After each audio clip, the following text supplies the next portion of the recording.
Nous allons continuer notre culte. Ces moments de la parole de Dieu qui nous nourrit aussi jour après jour. Je vais parler aussi de Jésus-Christ. C'est pourquoi nous sommes là ce matin, pour parler de Jésus-Christ. Pour lui parler, nous avons déjà commencé à lui parler et à l'écouter aussi. Toute la gloire revient à Jésus-Christ. Le titre que j'avais pensé pour ce matin, c'est plutôt chercher sa face que son bras ou sa main. Vaut mieux la face que sa main. Christ lui-même, il avait dit que ça ne serait pas facile. Lui, il a souffert. Ceux qui veulent le suivre, ça ne sera pas facile aussi. Et nous le savons aussi. Suivre Christ, ce n'est pas facile, mais c'est possible. Non, nous faisons notre part. Lui, il fait aussi sa part. Il nous appelle, il veut tout simplement que nous venions. Simplement, avec notre volonté. Et il va faire sa part aussi dans nos vies. Je vais commencer avec un texte.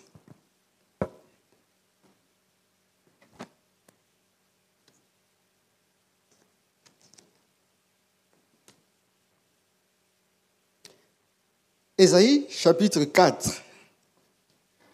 Le premier verset dit, « Ce jour-là, 7 femmes s'empareront d'un seul homme en disant, « Nous mangerons notre propre pain et nous mettrons nos propres habits.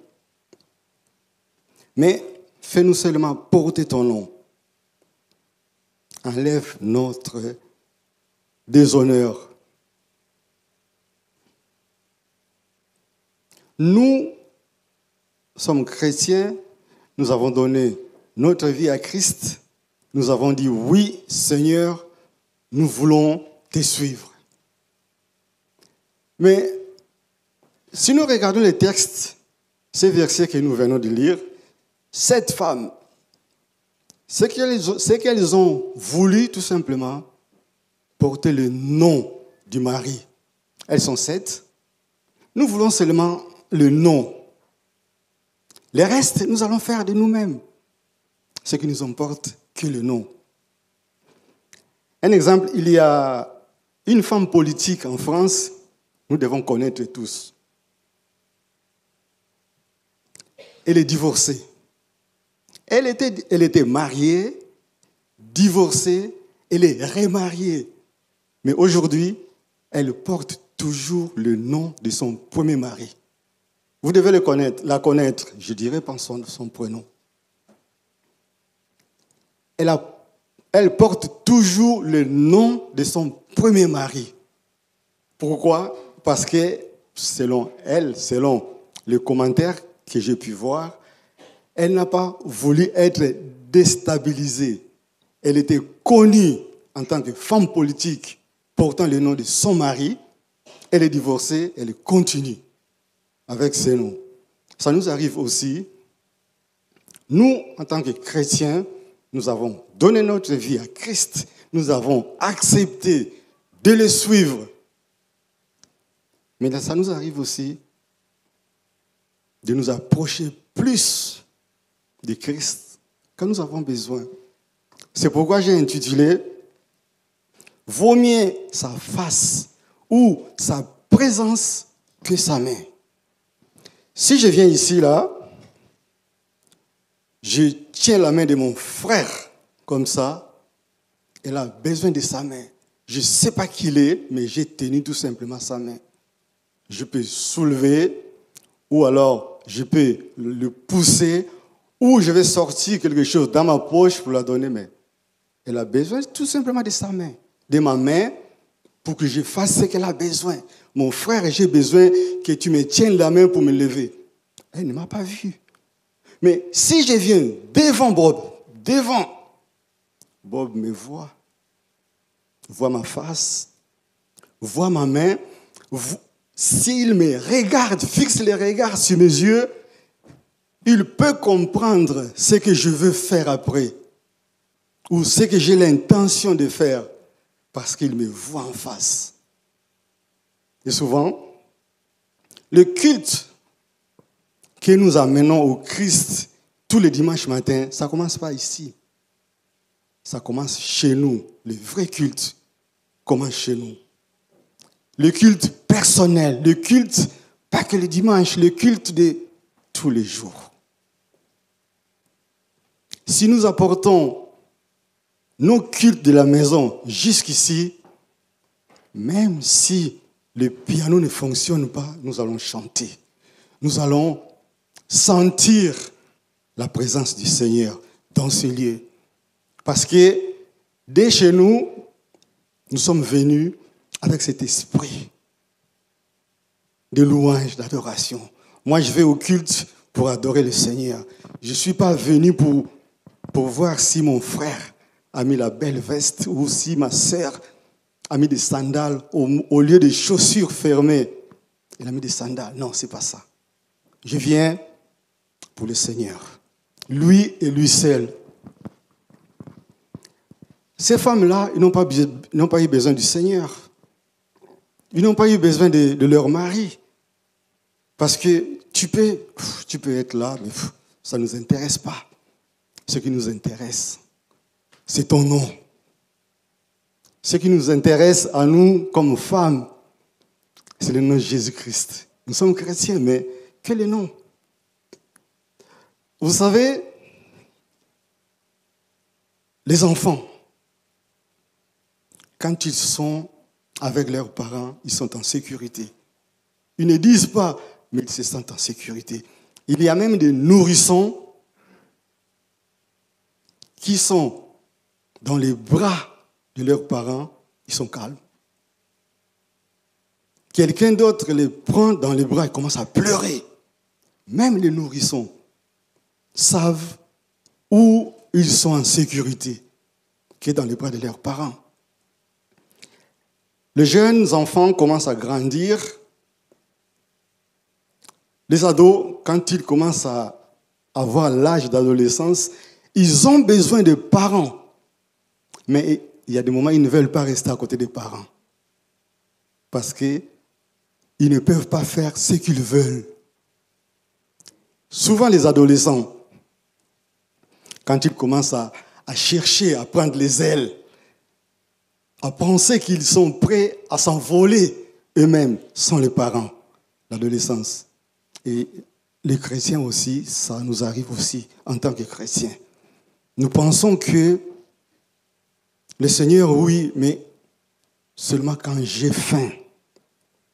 Je prie, c'est le moment où je prie. Quand j'ai besoin de travail, c'est le moment où je prie. Même je jeûne pour trouver du travail. J'ai besoin de quelque chose, j'ai vraiment besoin. Je prie, je jeûne, je prie tous les jours. Il suffit que j'ai ça, j'ai d'autres raisons. Je ne peux pas prier tous les jours. Je prie seulement afin de sortir, vite fait, rapidement. Le réveil a sonné. Ah oui, il est l'heure. Ok, vite fait, le Seigneur, garde-moi. Pendant la route, protège-moi là où je vais. Seigneur, j'ai un rendez-vous. Je veux que tu sois là, Seigneur. Mais le Seigneur te dit, mais je suis toujours là. Tous les jours, le Seigneur est là. Il y a des moments où tu n'as pas prié. Mais le Seigneur est là.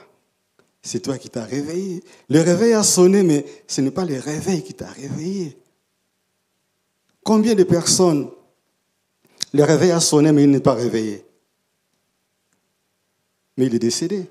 Et pourtant, à la veille, il était bien en pleine forme. Et le matin, il ne s'est pas réveillé.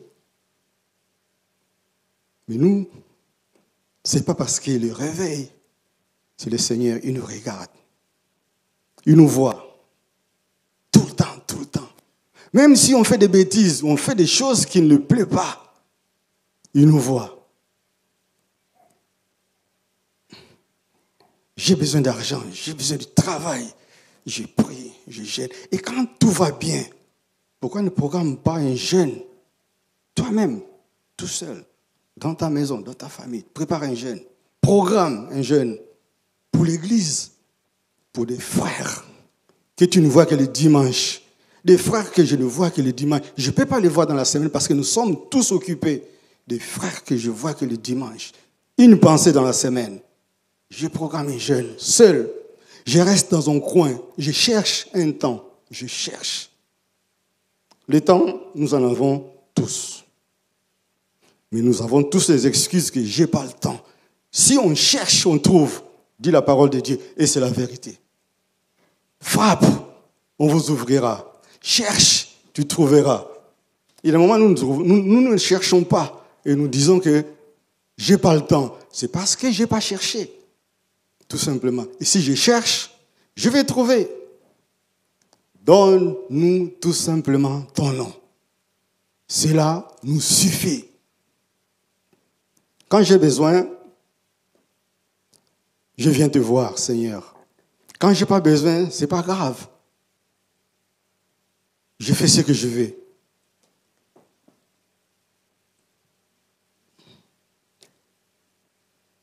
Le deuxième point, nous cherchons le Seigneur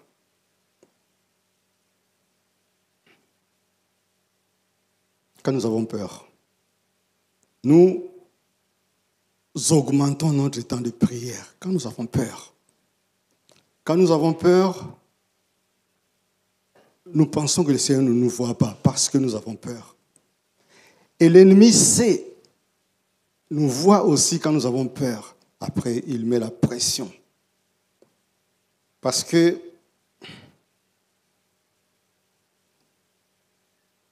mon frère ne va pas bien, j'ai peur. Ma sœur ne va pas bien, j'ai peur. Mes parents sont très âgés, je commence à avoir peur, sinon ils vont mourir. Seigneur, je vais prendre un texte dans la Bible, 2 Chroniques, chapitre 20. 2 Chroniques, chapitre 20, premier verset au verset 3, la Bible nous dit, « Après cela, les Moabites et les Ammonites, accompagnés des Moanites, marchèrent contre Josaphat pour lui faire la guerre.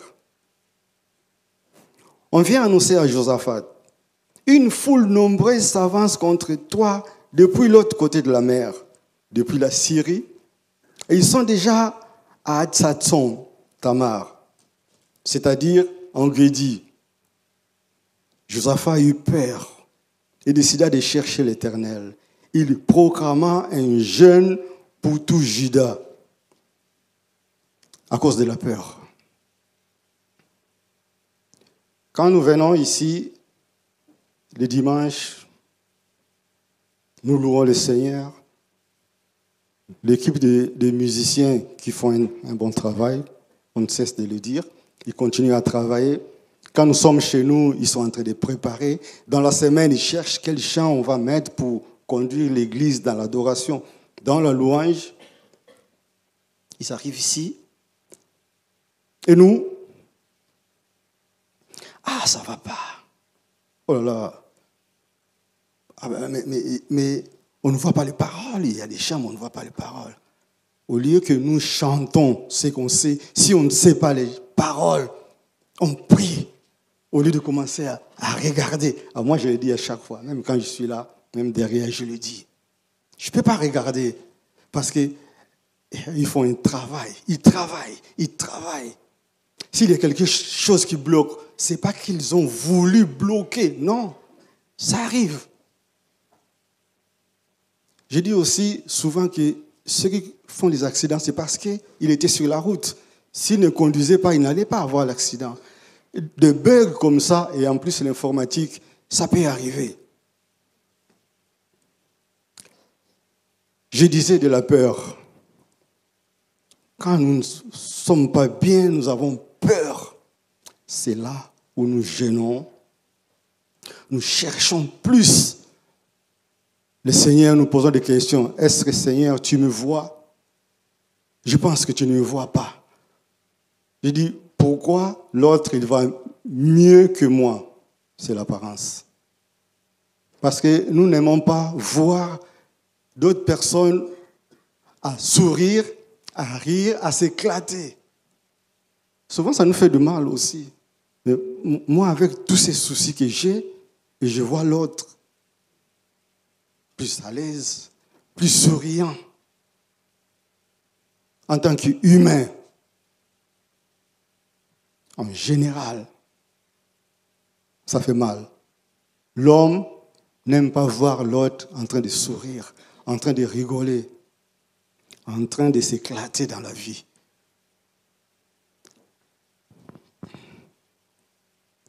La peur. Est-ce qu'un chrétien peut avoir peur? Oui, moi je ne dirais pas non. Nous sommes d'abord les humains. Mais c'est que nous oublions que notre Dieu, Jésus-Christ, il voit tout. Il sait. Si tu l'as accepté, si je l'ai accepté, parce que c'est lui qui m'a appelé. Il m'a appelé, je lui ai accepté. Après, j'ai mon ADN à moi, chacun a son ADN. Chacun a son ADN, cela veut dire que même devant le Seigneur, chacun a sa mission spécifique que le Seigneur lui a confiée. Il y a des moments où nous ne savons pas ce que le Seigneur me demande, la mission que le Seigneur m'a confiée pendant que je suis sur la terre. Il y a des moments où on ne sait pas trop. Et puis, on voit un frère, une sœur qui a compris sa mission. Il fait sa mission comme le Seigneur lui a demandé. Tout simplement à l'écoute du Seigneur. Il fait tout simplement. Et nous n'arrivons pas à comprendre aussi la mission. Et puis on a peur. On a peur. Moi, je vais faire ça. Je veux ça. Parce qu'on a peur. On pense que le Seigneur nous a oubliés. Non, le Seigneur n'oublie personne. Tout simplement, il te dit, toi tu fais ça, tu chantes. Moi, personnellement, je chante faux. Je le sais, je chante faux. Comme je chante faux, je ne peux pas devenir chanteur. Je ne peux pas demander à être chanteur parce que je sais que je chante faux. Mais je peux faire autre chose. Je peux faire autre chose. Le ménage, par exemple, je pense que certaines personnes aussi peuvent faire le ménage. Je ne dis pas tous, non, pas tous. Il y a certaines personnes qui peuvent. Peut-être qu'ils ne savent pas qu'ils peuvent faire le ménage à l'église. Peut-être qu'ils ne savent pas, c'est possible aussi. Il faut chercher. Il ne faut pas être frustré, il ne faut pas avoir peur, mais je ne fais rien à l'église. Si. Peut-être que tu ne viens pas à l'église, mais tu parles à ton voisin, à ta voisine, à ton collègue. Ce n'est pas pour aller tout juste, mais tu ne veux pas devenir chrétien. Non, mais il y a des façons aussi de parler. Le Seigneur donne l'intelligence et la sagesse. Le Seigneur nous parle. Il nous dit comment parler. Je vais vous donner un exemple. J'ai travaillé une période aux HLM. Et j'étais au siège pour faire un dépannage d'éclairage. Il y a un frère qu'on ne connaissait pas. Il m'a vu, il a compris que j'étais chrétien. Pour comment, je ne sais pas. Et pourtant, moi, électricien, je suis allé dépanner l'éclairage dans le hall des HLM. Et une fois, il est venu ici, il a dit, mais je t'ai déjà vu aux HLM. Moi, je dit, oui, je travaille là-bas. De temps en temps, on va dépanner les lumières. Ah oui, mais quand je t'ai vu, je savais que tu étais chrétien. Comment? Il a dit, non, je ne sais pas. Ok. Pourquoi j'ai dit ça? Nous ne pouvons pas vivre que de la peur. En disant que mais moi, je suis chrétien, je ne fais rien. Si. Déjà, ta vie, si tu es à Christ en toi, ta vie va dépendre de Christ. Je vais revenir un peu, je parlais des ados, quand ils commencent à grandir un petit peu, ils aiment leurs parents, mais de temps en temps, ils ne veulent pas être avec leurs parents parce que les parents vont les reprocher de certaines choses. Dans l'adolescence, souvent, et dans la majorité des cas, les enfants veulent faire comme les autres enfants. C'est tout à fait normal, c'est une phase de la vie. C'est pourquoi ils évitent d'être tout le temps avec les parents. Et surtout, quand ils sortent, c'est la vie, c'est comme ça. Même dans la vie chrétienne aussi, il y a des moments, oui Seigneur, comme ces femmes, nous avons besoin de non, oui, mais laisse-nous faire ce qu'on veut.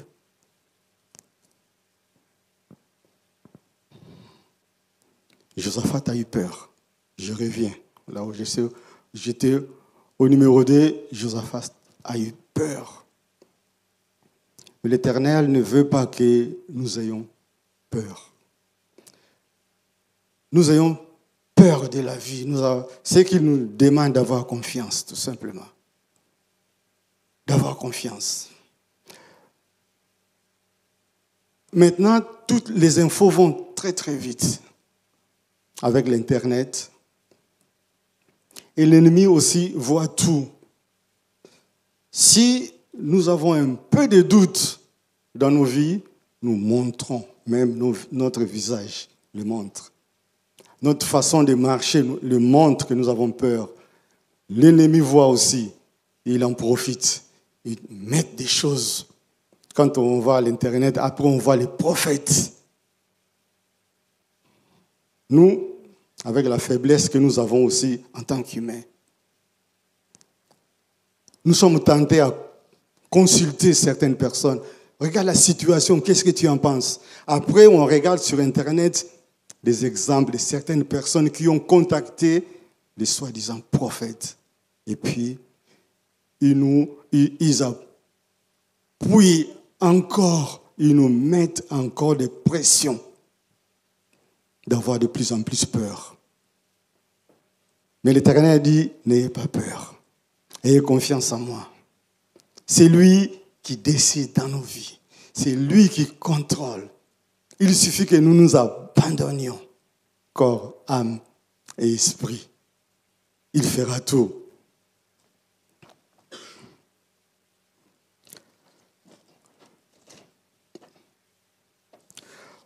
Matthieu chapitre 17. Les 5 premiers versets, la Bible nous dit, 6 jours après, Jésus prit avec lui Pierre, Jacques et son frère Jean. Et il les conduisit à l'écart sur une haute montagne. Il fut transfiguré devant eux. Son visage resplendit comme le soleil et ses vêtements devinrent blancs comme la lumière. Et voici que Moïse et Élie leur apparurent. Ils s'entretenaient avec lui. Pierre prit la parole et dit à Jésus, « Seigneur, il est bon que nous soyons ici. Si tu le veux, faisons ici 3 abris, un pour toi, un pour Moïse et un pour Élie. »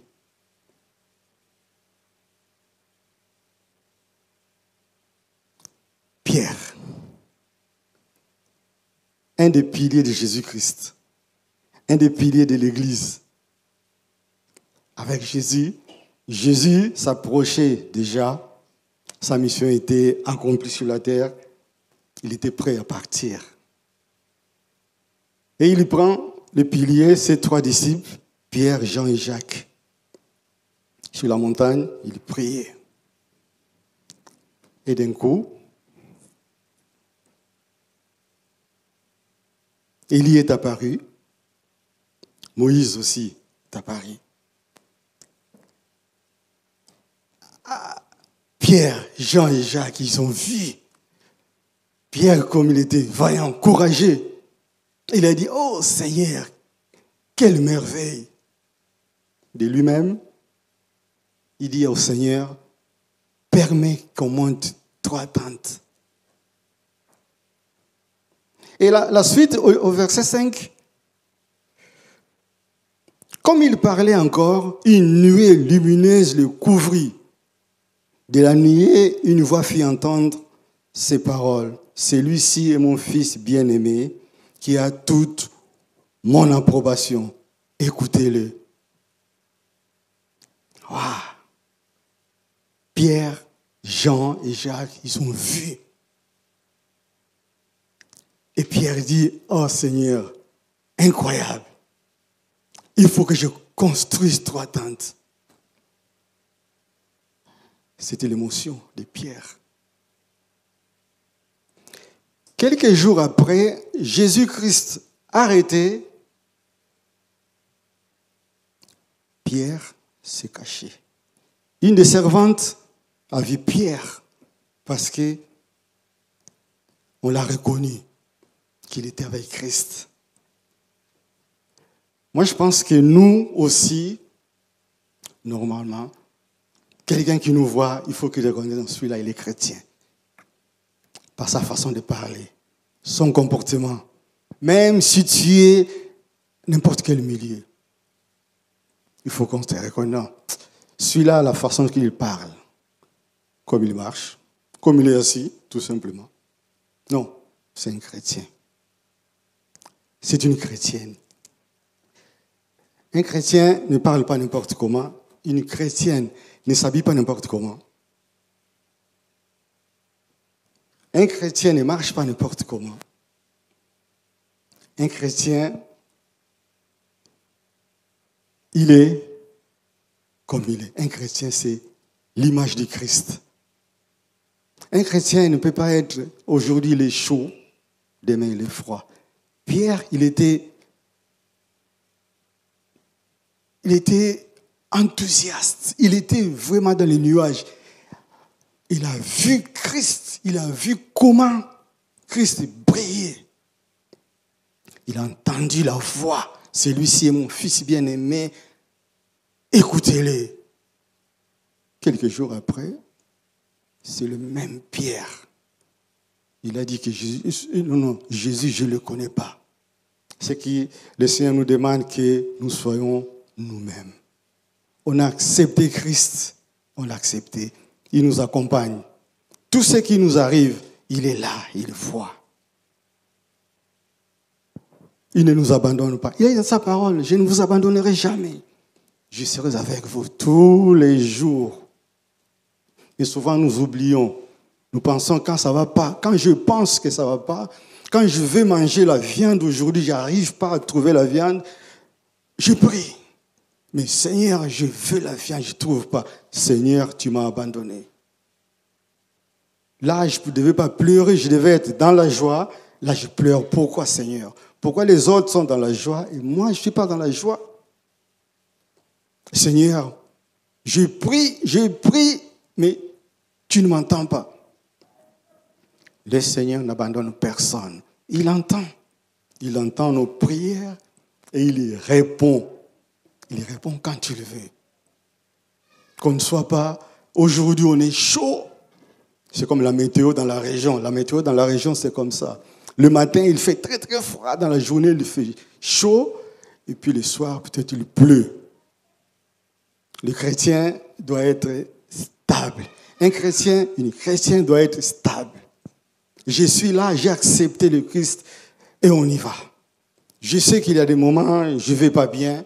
Il y a des moments, je suis au top. Mais le Seigneur est toujours là, il ne change pas. Hier, aujourd'hui, éternellement, nous le chantons à chaque fois. Il ne change pas. Il est le même. Il est avec nous, il nous garde. Il nous garde à chaque fois. Même si on pense que plus d'espoir du tout, mais il est là. D'un coup, après, on dit, il y a la lumière là au fond. Après, le Seigneur dit, va en direction de cette lumière. Et petit à petit, on voit la lumière et on arrive. N'ayez pas peur. Il ne faut pas être des chrétiens des vagues. On est bon, on n'est pas bon, on est à gauche. Il y a une mouvance qui va à gauche, on va à gauche. Une autre qui va à droite, on va à droite. Non.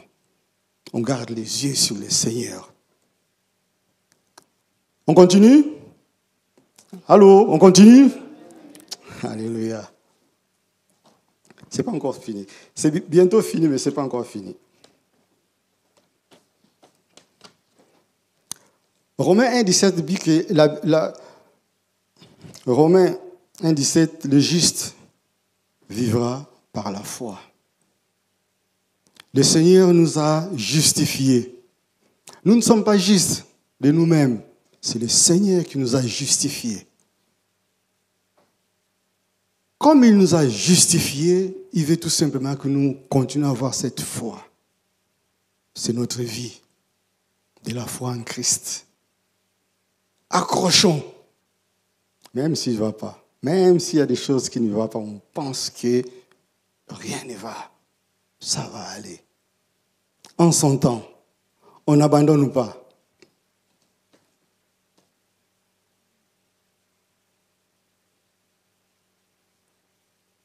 Il y a un autre point que j'avais de dire aussi que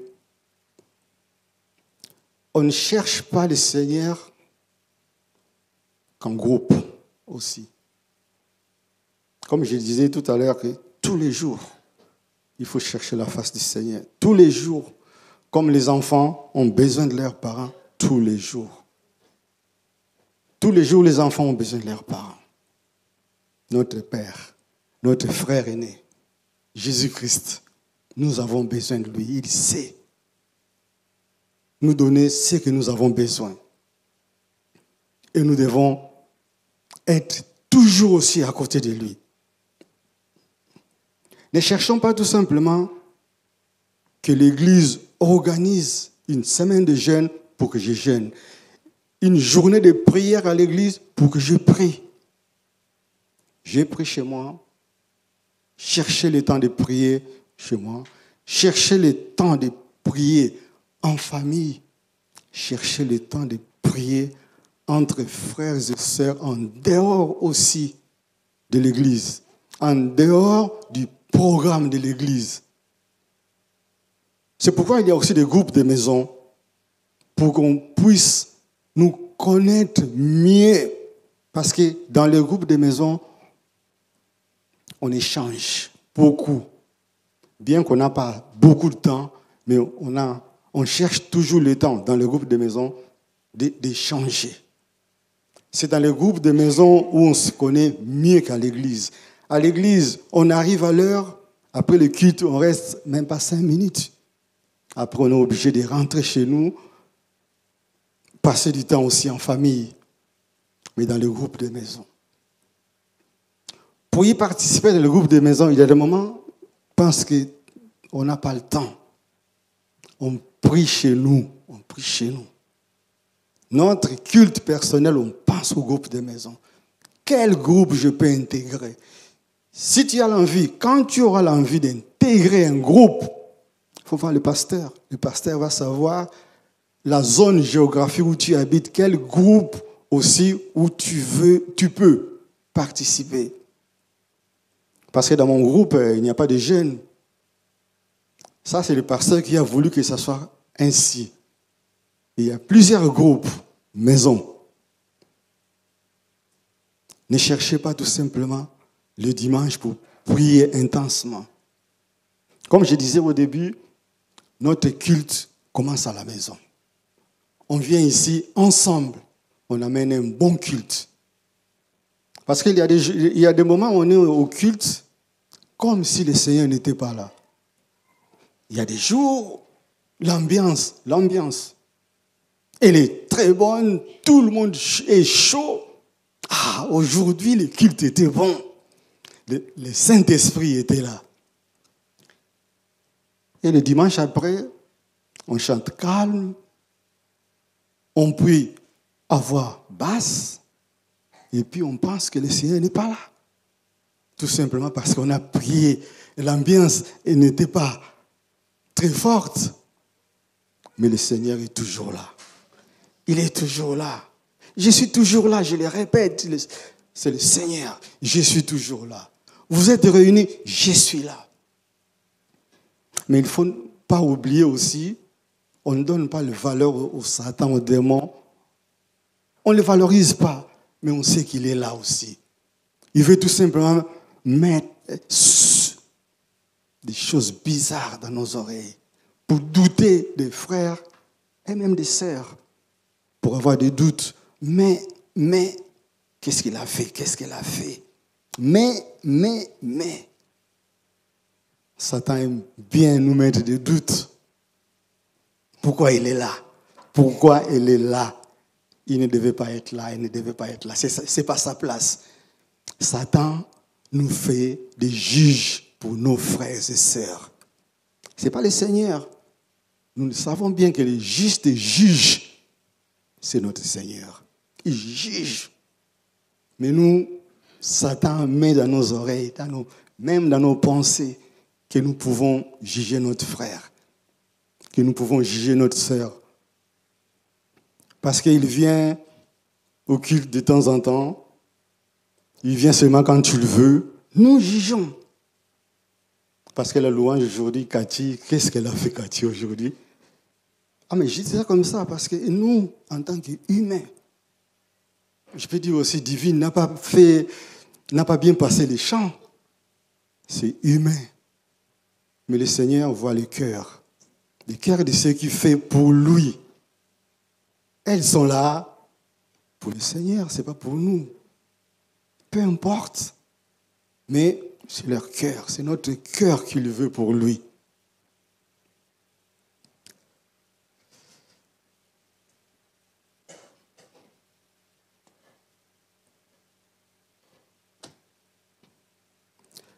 Un autre point n'est pas aimer le Seigneur seulement pour le service. Le service vient après. Après le service, c'est lui qui donne. Nous aimons le Seigneur, il nous aime, c'est lui qui nous place. C'est lui qui nous met dans des endroits. Nous disons souvent à cette église, des personnes qui viennent pour la première fois, quand on parle avec elles, on dit, mais parce que je viens d'arriver dans la région. Nous, on dit à chaque fois, vous êtes là aujourd'hui, il y a plusieurs églises. Faites le tour et vous allez voir. Là où vous allez vous sentir mieux, vous restez. Nous, on ne dit jamais ici, ici c'est le meilleur, la meilleure église de la région, la meilleure église de la ville. Non, il n'y a pas de meilleure église. Meilleur, c'est Jésus-Christ, il est le meilleur. Nous, on est des communautés, il faut qu'on se sente bien. Nous, quand nous sommes arrivés ici, je vous ai déjà parlé de ça, je vous dis quand même, on arrive à Limoges, on arrive et puis on a vu des frères africains qui étaient avec nous. Ah non, nous on est dans une église baptiste. Moi, je suis quelqu'un, maintenant c'est de moins en moins. J'ai douté presque tout le monde. Je me méfiais de tout le monde. Des églises, parce que même en Angola, on entendait qu'en Europe, tout le monde veut créer une église. C'était comme ça. Quand les frères nous ont dit qu'il y a une église baptiste, moi j'ai dit à Josepha, tu vas voir si c'est vraiment l'église baptiste. Et puis, il est parti avec des frères qui étaient avec nous. Elle rentre, elle a dit, oui, c'est vraiment l'église baptiste. C'est comme chez vous. C'est comme chez nous, cela veut dire qu'en Angola, moi j'étais à l'église baptiste et Josepha était à l'église pentecôtiste. Donc, quand elle est allée, elle a vu, non, c'est comme chez vous. Ok. Dimanche d'après, moi je dis, va confirmer. Elle est partie pour la deuxième fois, elle est venue et le troisième dimanche, moi je suis allé. Moi je dis, oui, c'est vrai. C'est comme chez nous, c'est vraiment l'église baptiste. C'est pourquoi on est resté jusqu'à aujourd'hui. Et ce qu'on faisait quand on est arrivé, c'est une parenthèse que j'ai ouverte. Le matin, on allait à l'église baptiste et dans l'après-midi, pour faire plaisir à Josepha, on allait à l'église pentecôtiste quand ils étaient à Guépers, pas loin d'ici. Dimanche d'après-midi, ils avaient les cultes aussi d'adoration. Et l'après-midi, on allait là-bas. C'était comme ça notre vie. Je ferme la parenthèse. On vient à l'église pas que pour faire un service. On est obligé, non. On est là, on arrive. C'est le Seigneur qui donne. C'est le Seigneur qui dispose, c'est l'Église. L'Église, c'est du Seigneur. L'Église n'est pas du pasteur, du frère, non. L'Église du Seigneur. Bien que le pasteur, c'est le pasteur, oui. L'ange de l'Église, du Seigneur, dans cette Église, c'est le pasteur. Lui, il prie aussi, il voit qui mettre où. Ici, il y a cette personne, même si vous demandez, si le pasteur voit que ce n'est pas votre place, il faut accepter tout simplement. On se met à disposition du Seigneur là où on est. Aujourd'hui, pour nous, c'est le pasteur qui fait le programme. Le pasteur fait le programme et il nous demande si nous sommes disponibles à cette date. C'est le pasteur qui fait le programme. On ne décide pas, moi je vais faire ça ici. Non, c'est le pasteur qui fait. Et puis, si on est disponible, on dit tout simplement, oui, cette date, je suis disponible, je peux le faire. On ne sert pas le Seigneur pour le service. On donne son cœur, on accepte, et puis on attend.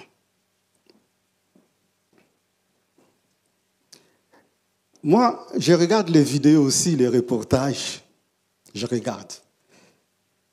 Il y a un reportage que j'avais vu, un pasteur africain. En Afrique, il priait. Il faisait un bon travail en Afrique. Il travaillait.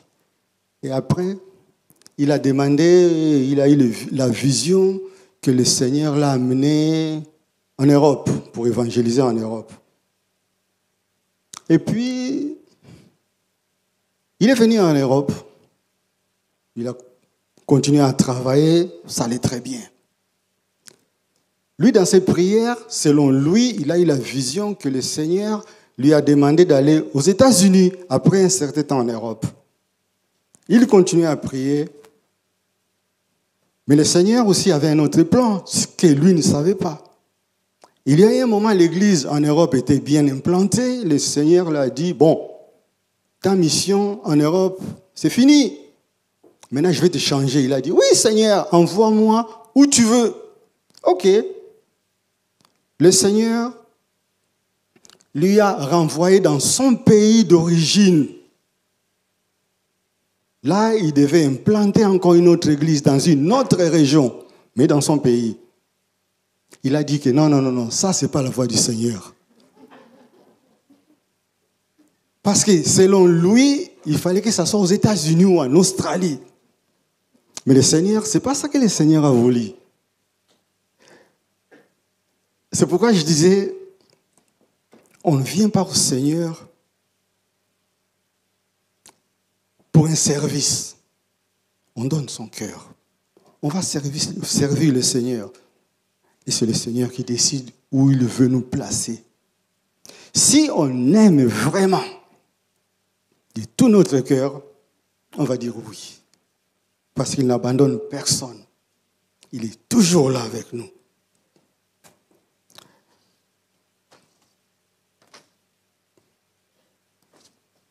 Je vais finir par là.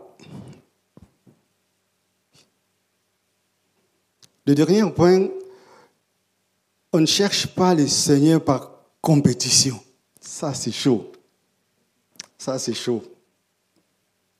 On va trouver un texte dans la Bible, en Genèse, chapitre 30, versets 14 à 17.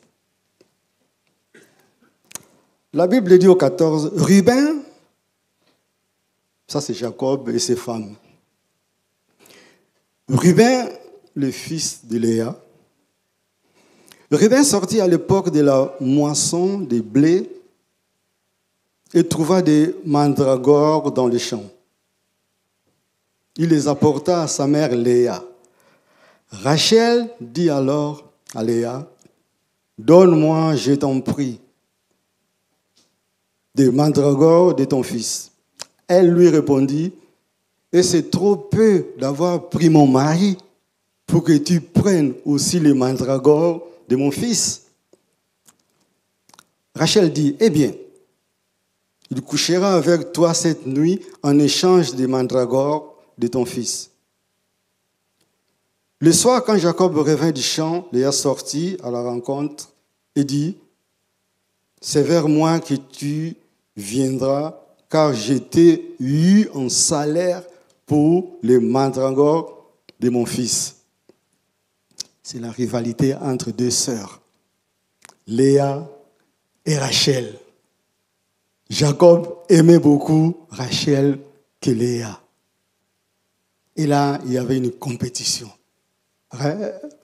Jacob, comme aimait beaucoup Rachel, tout le temps chez Rachel, elle était jalouse.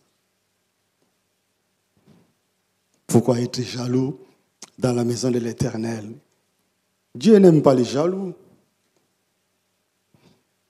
Mon frère, il chante mieux que moi. Laisse-lui la place, il chante. Nous portons la parole ici, Jérémie, Marc, le pasteur. S'ils ont de bons sujets, ils parlent bien. Parlez. Quand le Seigneur me donnera le sujet, je parlerai du sujet que le Seigneur me donne. Une sœur et un frère qui prient avec des mots vraiment compréhensibles. Tu peux parler, tu peux au Seigneur. Ce que le Seigneur regarde, c'est le cœur. Le Seigneur a dit à Samuel, l'homme regarde ce qui frappe aux yeux, mais le Seigneur regarde le cœur. Est-ce que j'ai le cœur pour le Seigneur ou j'ai le cœur pour le pasteur? J'ai le cœur pour le Seigneur ou j'ai le cœur pour les frères et sœurs? Pour que les frères et sœurs voient que c'est moi, je suis le mieux placé à cet endroit que les autres. Je travaille pour moi, je loue pour moi, je fais tout ce que j'ai fait à l'église, c'est pour moi. Ah, je suis à côté de la plaque. Là, quand le Seigneur va venir, je vais dire, Seigneur, j'ai fait... Ah là là, qu'est-ce que j'ai fait déjà à l'église? Quand je prêchais, quand je louais, quand je priais à l'église, je ne sais pas comment l'église était, tout le monde m'applaudissait. Tout le monde était, waouh, c'est ça qu'on avait besoin. Et le Seigneur dira, je ne t'ai jamais connu. Tu faisais tout ça pour toi. Dans tout ce que tu faisais, moi, je n'étais pas là. Pas de compétition dans la maison du Seigneur. On est tous des frères et sœurs. Dans la famille où il y a la compétition, c'est le désastre. Des frères qui font la compétition de la famille, les parents sont tristes. Les parents sont tristes et les parents sont malades. Et après, c'est ces enfants-là qui poussent leurs parents à la mort, certaines, parce qu'ils ne sont pas bien. Quand les enfants ne sont pas bien, les parents ne sont pas bien du tout. Les parents sont malades. Quand il y a toujours la guerre en famille entre frères, les parents sont malades. C'est ça la vie du Christ. C'est ça la vie dans la maison du Seigneur, pas de compétition. Bob joue très bien la guitare. Moi, je ne joue pas la guitare. Qu'est-ce que je vais auprès de Bob? Non, fais ce que tu as à faire. Moi, si je prie, je prie. Si je peux gêner à l'église pour aller dans ma maison pour Bob, je le fais. Le Seigneur voit tout. Tu es dans ton coin, chez toi, tu pries pour le pasteur, le Seigneur entend. Tu pries pour le frère ou pour la sœur parce que tu as entendu qu'il ne va pas bien. Tu pries chez toi, le Seigneur entend. Ce n'est pas pour dire que le frère là n'est pas bien là, parce que il a commis des péchés. Ce sont ces péchés qui... Non, c'est pas ça la vie en famille du Christ. Dans le Seigneur, on est des frères et sœurs, des vrais, pas des faux, des vrais. Alléluia. Que le Seigneur soit loué. Merci Jésus. Merci Seigneur, merci. Alléluia.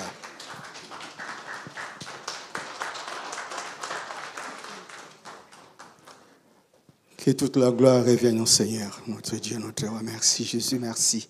Éternel, notre Dieu, notre roi, sois loué.